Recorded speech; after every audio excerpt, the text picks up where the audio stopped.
Yeah, this for the West Coast. Nah,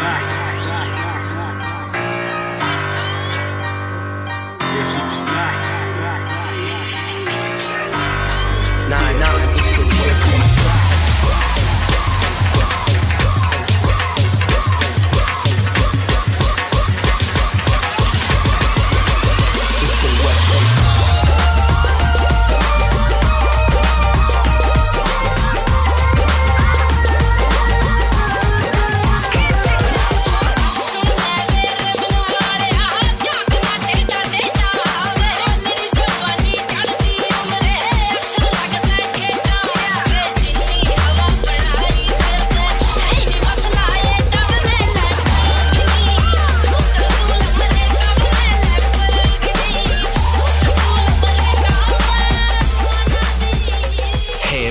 This episode of the podcast, we're making some predictions for Bhangra in the 6 that's occurring July 21st, this upcoming weekend.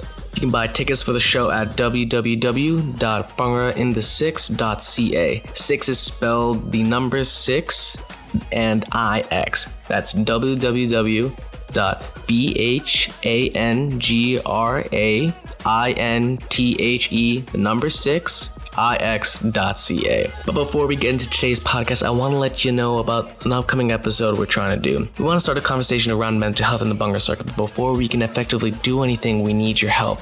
In the show notes, there's a link where we're asking you to help us start this conversation. We're asking for submissions with stories or experiences you've had, advice you give to other people that are dealing with similar issues that you've dealt with, questions on the podcast that we can try to answer, or even just drop some knowledge on us. Whatever you think will help us start that dialogue. We're going to have this forum open for about a month or however long it takes to get enough submissions. So please share with your friends, your family, or anyone you think might be able to contribute. Alright, let's get on with the show.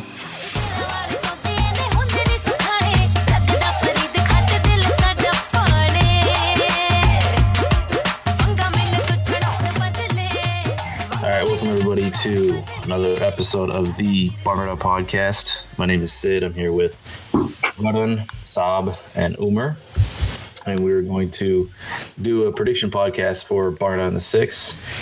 And let's do quick introductions. I'm Sid. I'm from First Class Bhangra, co-founder, co-captain. Varan, go ahead. What's up, guys? My name is Varan Rakhra. I've been dancing since 2006, retired, and this is my second time on the podcast. Thank you for having me. Hi, my name is Umer Qureshi, current captain of First Class Bhangra. Hi, my name is Sahab Grover. I'm a current captain of Fertile, founder of Detroit Folk Arts Bhangra Academy. All right, sweet. So, Bhangra in the 6 is run by Shan Punjabi. It's happening in Toronto. I'm pretty sure it's happening in Brampton. We all know who SPD is. It's going to be a folk competition. So in the music category, we have ASD from Detroit, Bhangra de Shokeen from Philly, Cal and DRP alumni from California, Dil de Rangeen from Detroit, Nashdi Jawani Waris from Brampton, Toronto, Rakhe Virsede from Detroit, Royal Queens from Surrey. The live category, we have Folk Squad Entertainment from Brampton, Punjabi Lok Nach Academy from Brampton, Toronto, Royal Folk Nation from Surrey, Vasada Punjab from the UK, and Boris Virsede from Brampton. I don't know what you guys have to say about the lineup, but we'll get into it in a little bit. All the teams, the competition this weekend, July 21st. The show does start at 2 o'clock for everybody that I hope Harjot puts up a live stream. If he does, everybody knows it's going to be happening at 2 p.m. Eastern time and not in the evening. All right, so let's jump over. We're going to talk about the rubric, and we posted the rubric in the show notes, so I don't want to waste everybody's time and say it all out loud. I'm not going to say all the individual words, but we'll get into it. Varn and I will kind of give our insight as to how we would interpret it. The intro and outro is worth 10 points. And I will talk a little bit. I guess I'll delve a little bit into the key words in here is judged for impression and impact. Execution of choreography is out of 30 points, and that consists of segments, composition, moves, and steps. So this is going to be a really cool one to talk about. I'll delve into a deeper. Formations is out of 20, complexity is out of 10, and transitions of 10. Synchronization 15, energy 10, Nakhra 10, music selection 5. And again, I wish I could. We have not gotten the opportunity to talk to the organizers or any of the judges that will be judging the competition. But there's a section here that says notes, other additions and deductions that everybody can read, and we'll talk about it. So intro and outro, Varan, pretty straightforward. I like that they use the word judge for impression and impact for the opening, and I'm assuming also it's going to be the closing of the set, because I think that especially when you look at, I guess impact can be judged in multiple ways, right? At a full competition, how good your singer is versus just like a crazy, awesome, wild Shikha segment opening. Like, I think that would be an interesting thing to try to judge. How would you discern between the two? So, sorry, say that again. So the share starting bully starting segment, right? It's kind of it's a little bit open ended to allow teams to do what they want to do. But when it comes to like the impact and stuff, how would you break down like the impact of a starting bully versus the starting segment? Because one team might not have one, right? Yeah, no doubt. I think, from reading this rubric right here, the share, starting bully, starting segment, I think what they're trying to say is, the way I'm looking at this is the impression and impact of the opening of the set. So if you're, for example, a team that's doing a share but is weak, the guy doesn't have hake in his voice, he's speaking some Kurti Punjabi, whatever, right? That's going to already leave a bad impression no matter how hard that next Shikha segment hits or whatever you're trying to do. So make sure teams are trying to do that. Make sure the share is proper from there. I think the balance between if you're doing a bully share and making a break to pick up a props or a milla or whatever, that also takes in effect. You don't want to come up with a high bully and then just drop the set and then pick it back up again, because that, the impact is lost there. So it's going to be a good blend of all those things. It doesn't have to be like come out with a bang, like super fast. It can be something slow, but it has to hit with a bang. Yeah. That's what these judges are going to be looking at, and it has to float. Don't just think that doing a simple share bully, and keep picking up Shikha is going to give you full points out of this. It's going to be be creative, do something else, do a mela, do some cool stunt. It's a full competition. That doesn't mean you can't get creative with it. Not something around like, flying autos, but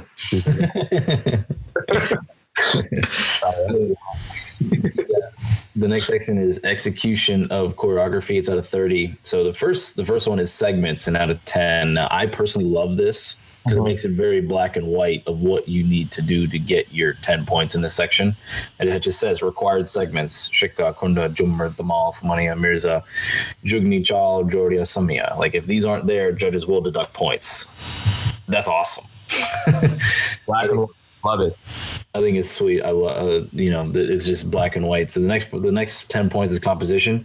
Kind of what Varan delved into is how the set flows from segment to segment, and I think that it's a very important part, especially in music, Bhangra. Like, for what you said, right? You can execute something so damn well, but if the next thing you do just doesn't make sense, it's just like, the hell just happened, kind of thing, So. And then the last one, moves and steps, out of 10 points. Use of traditional steps, where steps completed correctly. Innovative steps, new, refreshing steps that complemented the routine. Grace and skill exhibited in the execution of steps. So, Varan, you had the honor of judging Motor City just now. So, kind of delve into this section to get 10 points. Yeah. What are some things that you saw and you see in the circuit that would have teams lose points in this section? I'll just do this more so. So this section of choreography breaking down into 3 groups, right? Segments, composition, moves. Let's just talk about segments and moves and steps. Both of those, you get 10 points for segments. So you can hit Shikha, Kundecho, Maratamal, Fumnia, Mirja, Jugani, Chal, Jodia, and Samia, right? You can hit those moves. Let's just say you have them there, you do them properly. You should get a decent amount of points for that. Now, in order to get like some more extra points, is how it is a music comp. I want the team should come in thinking of this. Like, just because it's music doesn't mean it has to be boring, right? You have to be a little more creative. It's not live. So do Fumania in a way where it's still Fumania, but add some, not flair to, I guess flair, but it has to be the choreography complex, but don't ruin the grace of the move, is what I'm trying to basically say. That's how you're going to get the 10 points in the moves and steps. Like, you can change Mirja up a little bit. You can start out by doing, a bad guy rather than just picking up the jobs in the beginning, right? Or something. That's where you get the points in the moves and steps. You got to go think outside the box a little bit without going too far along where you're losing the essence of the step, the essence of that routine and that certain segment. So it's really about demonstrating your knowledge of Bhangra to the level where you can innovate without taking away from what the original actually was. Exactly. That's how this is breaking down. Mm-hmm. And also you have to do with a certain level of grace as well. So that means your shoulders. And when it comes, a lot of people forget this, grace is also on your face as well. You can't always just be going hard every time. Some moves require like having a little sex look on your face, and you know what I mean? Like not everything is like sometimes. So don't forget that things as well when you're doing these segments.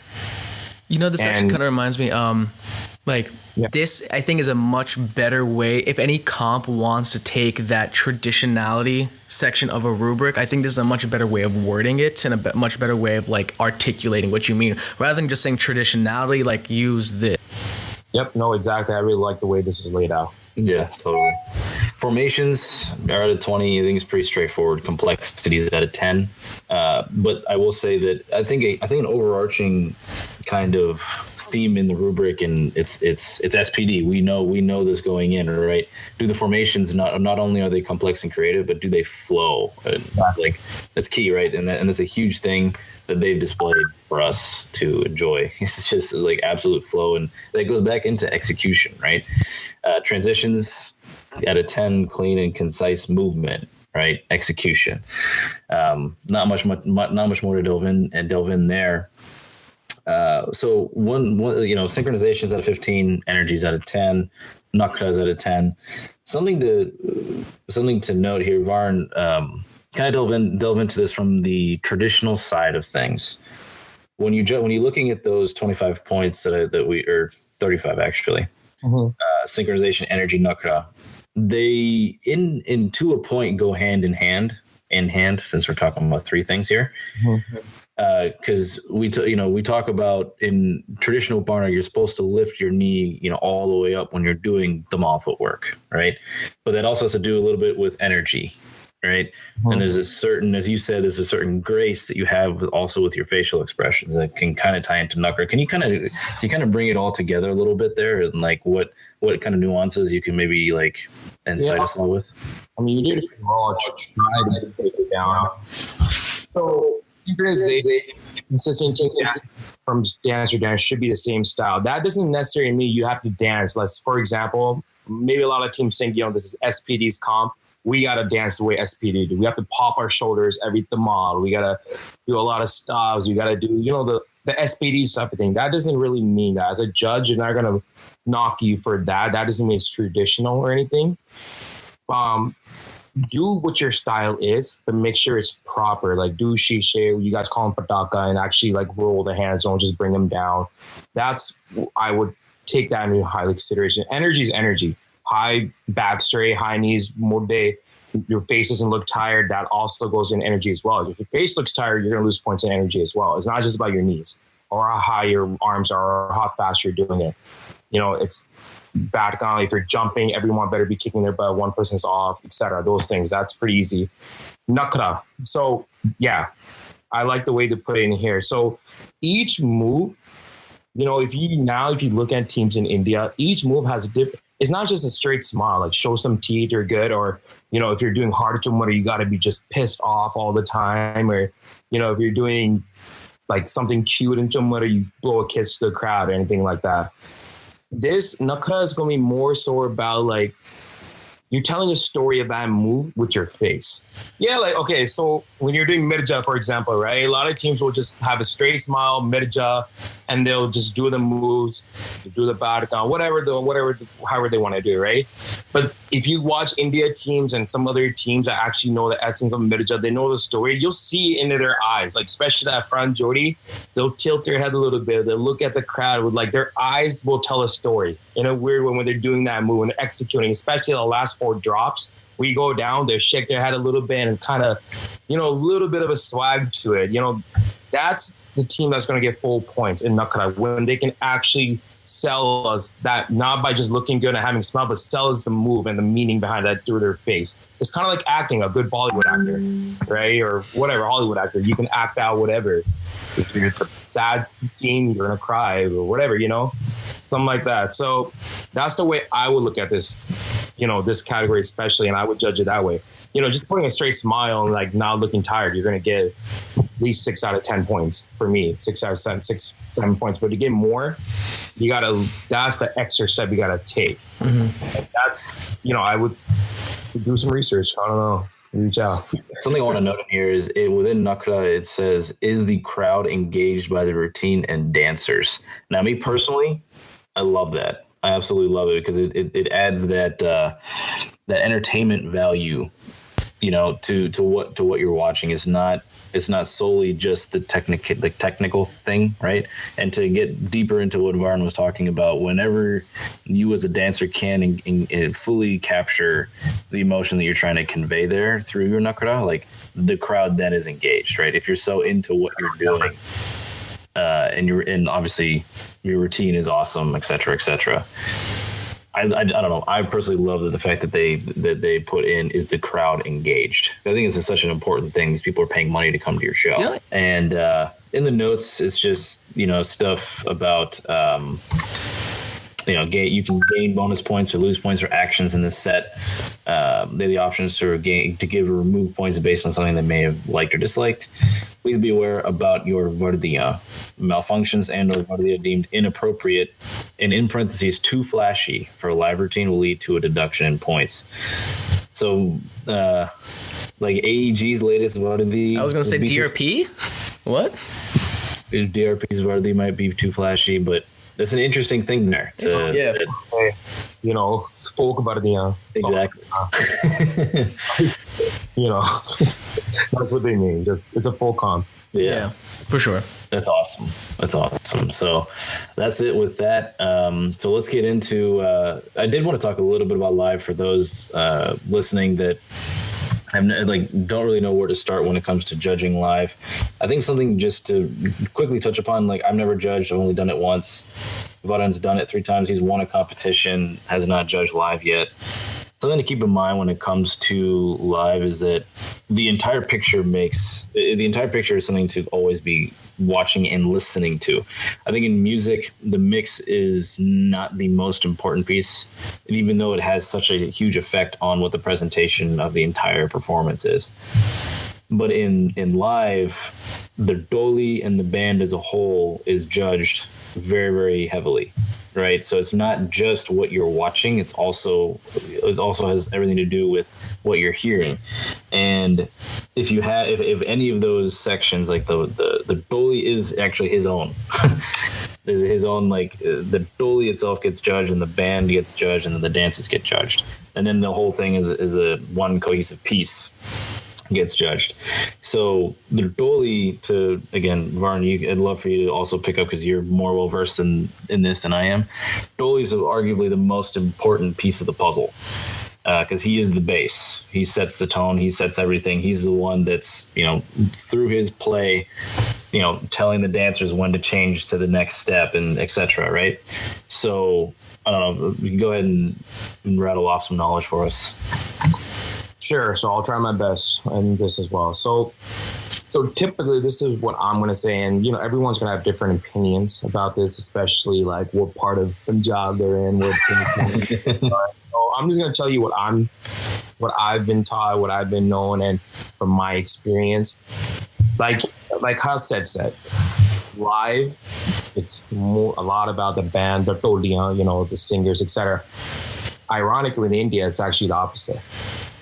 Here, I actually was talking to some of the members that placed at 6 last year, and they say, you know, in North America, it's a lot. We emphasize the band a lot more than we do in India, which is really funny to me because in India, it's still more about the dance. Or they still separate things out. Like, in the end of the day, they're judging the notch, the lok notch, not the instrument piece of it. That's great, but like it should just be the singers don't really matter, the goje don't really matter. It's about the dance. But here in North America, you're right.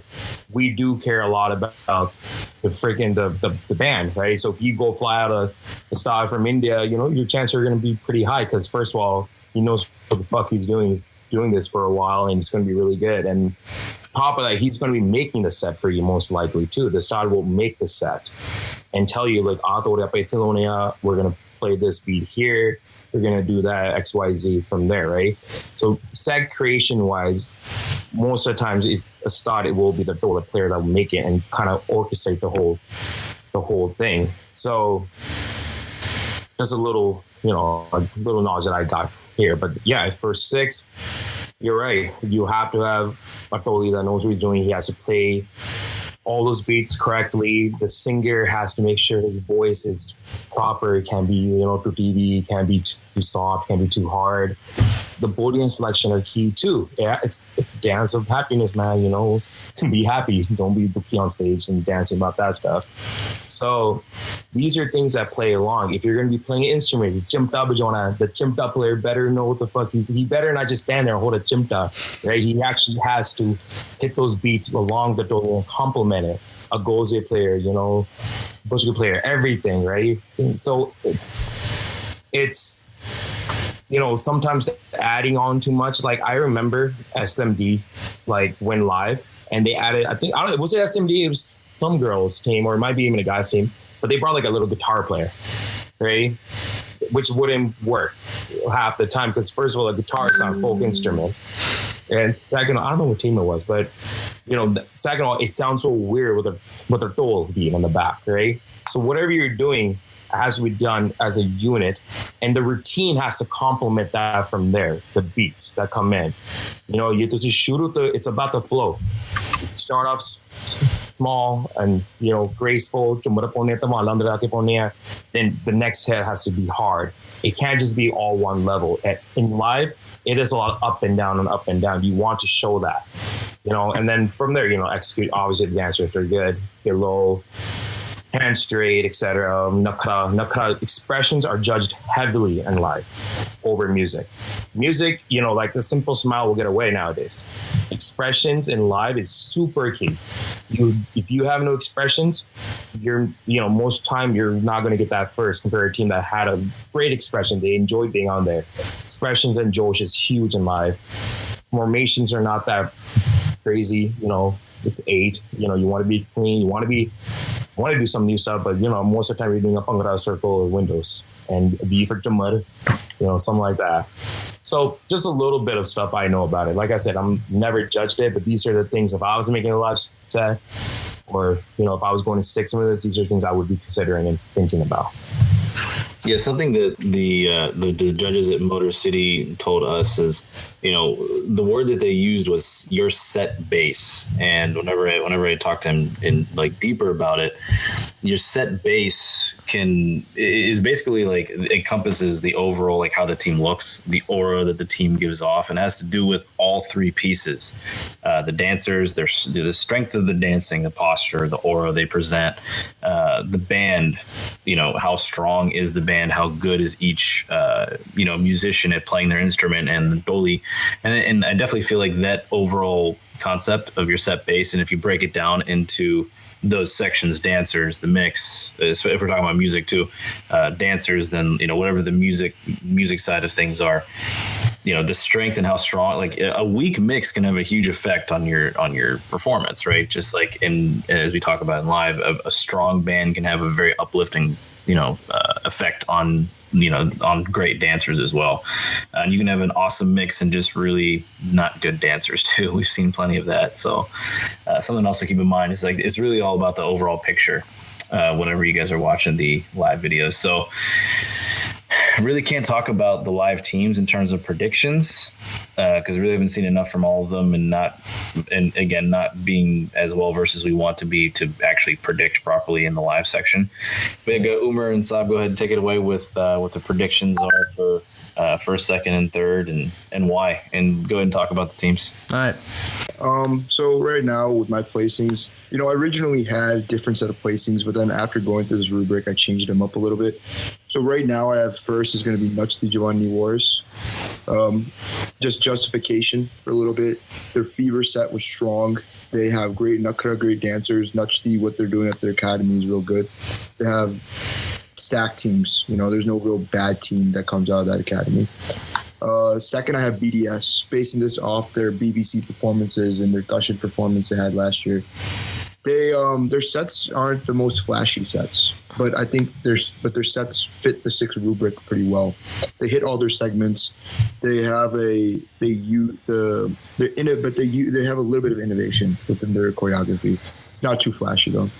Third, and this one's gonna be a little bit of surprise, I think, for people who don't really know much about the Canada circuit. But at third, I have Royal Queens. They were really impressive at Bhangra, especially the red Geordie. Yeah, that girl's nasty, dude. Yeah, that girl's dirty, and they're straight up. Their energy, it did dip towards the end, but considering that it's been almost a year since that competition, if they have the same consistent roster, they can really pull out a placing here. Dark horses, I have 2, RVD and DDR. So RVD, I think they had one of their dancers actually dance with SPD, and that's going to help them out a lot in their practicing, and just their overall probably performance is going to improve just because they have that influence. And DDR, one of the reasons I don't have them placing actually is just because they are a collab team of a lot of different styles, and for a competition like Six, synchronicity and dancing style is very important, just like it is in any comp, but here especially since 15 points are assigned to it, and the description says consistency in team dancing style from dancer to dancer. So that's a really critical line right there that was probably going to hurt them the most, because all these other teams I've already mentioned, they're dancers who have been dancing with each other for over a couple of years now. Nutsty, they all dance together. They go through the same academy. BDS has danced for 2 years together. Royal Queen's the same case. And even RVD, these guys have been dancing 5-6 years together. But DDR, it's a collaboration team. A lot of these people haven't danced before. But Umer, please tell me your predictions. Yeah, so I definitely think NJ is going to get first. Looking at this lineup, I don't really know who's in terms of dancing caliber, in terms of what at the comp rubric is looking for. I don't really think there's another team that really truly challenges them in all categories. I actually think Royal Queens will get second. I'll be honest. I think Royal Queens will snag a second. I watched her Berg performance a little while ago, and I was like, given a whole year with probably the same team, same squad of dancers, and the coach they have, I think they're going to have made a lot of progress in terms of dancing caliber and everything like that. But then honestly, for third place, I'm gonna go with either DRP alumni or RVD. The Cal DRP alumni is really just because I have no idea what they're gonna bring, at all. Because obviously Cal had a very hip hoppy whatever set from Blow that I really, really enjoyed, and then DRP had their very interesting, very Bruin-esque set for Bruin. But I could easily depending on who's making I don't know who's making the set. I don't know who's running the team for this competition. But given the talent in the alumni that have graduated from and that have been on that team, I could see a very good executed set, and they've all danced together. All those collegiate Cali teams all dance on the same team all the time. I don't think stylistically they'll be too different. And then RVD, just because, like you said, one of the dudes danced on SPD. They have a bit more of a folk style to them. But yeah, I think the only thing that hurts with RVD for me is just, in the past, execution top to bottom wasn't the best. Formations, I'm going based off of what they did at Mela, but formations just weren't hitting at all the entire performance. There was just a general lack of based off this rubric, I just don't think they would get a second, just based off what I know. So who do you have at third? Wait, that was who I had. Like I said, like either Cal, DRP, or RVD. Okay. I don't really think DDR is going to place. And when I say DDR, I mean Dil Derangin. Don't get it mixed up with Dinederang. But yeah, no, I don't think that DDR is going to place. I'll be very honest. Yeah, like you said, collab team, lots of people, different styles, different teams, all coming together for collab team. I don't know. I have yet to see a collab team really do well. AG, bro. A long time ago. That was 8 guys. That was 8 guys from one team and 8 guys from the same team. That's like not really. That's barely. It's that like this collab team. This is like I don't want to say this like. I don't know. It's just it's too many different styles, too many different like dancing philosophies and like set philosophy. I'm not seeing it. You don't see consistency throughout it? I don't see the consistency throughout it. You see Cal. I'll let Sagar know.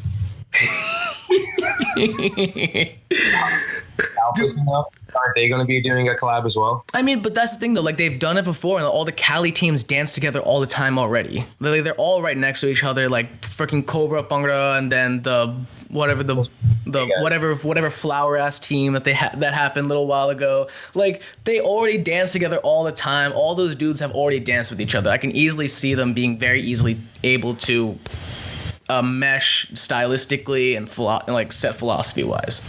I also think that knowing if Nathan comes back for that Mohit and seeing Cal, what they did last year, blow out, like how good they were at executing Bhangra. Those guys know, those guys and girls, if they're going co-ed, they know what they're doing when it comes to dancing. Especially, we can say what we want to about DRP. Alumni, I think, have definitely gotten better. Since they definitely gotten away a little bit from the DRP-ness in them. But Love is super solid. And Cal's always had that good foundation of Bhangra. So if they bring that, they're all older dancers, they're all experienced. They could. I think with this lineup, even if they bring that same Cal team that plays Blowout, they wouldn't place. But that's the thing though. I mean, I don't think they're going to bring that team. I don't at all. I think they'll bring a better set of dancers. Yeah, but the thing is also that blowout set's just like not representative of what they're going to bring to blowout. If they do, they're dumb. They're going to be really dumb if they bring that blowout set to the 6. But I mean, like they won't. I wouldn't say that. That blowout set was pretty. Traditional in terms of. Obviously, compared to everyone else there, it was much more traditional. Obviously, they had gimmicks in there. Well, but, I'm saying more like it was a swaggier set. It was I think it needs to be, the complexity needs to be toned down. Obviously, the gimmicks need to get thrown out and stuff like that. That's more what I'm talking about. Obviously, like if you remove those, it'll be more palatable. If Royal Queens literally just bring a little bit of a difficult set, like add some more time into the choreography, those girls will take first. Really? They're my dark horse. If they literally just add little more spins, little more jumps, little more badcon, whatever, just add a little more creativity to their set, they're going to take first in this comp. That team has the expression down. They have the energy for days. They have the fundamentals down in place. They just need to bring a better set. I think they can take it. Mm-hmm. I don't know. I really, so something that personal thing, I guess.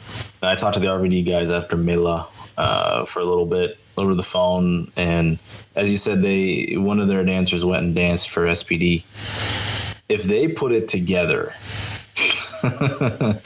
if those guys put it together, it could be like wow, right? Because that set that they brought to Mela.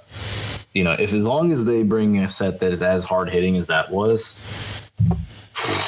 Yeah, but I feel like I don't know, man. They've had how many years to beat for Thiele, still haven't. I don't know what do you want. You can't. They're young.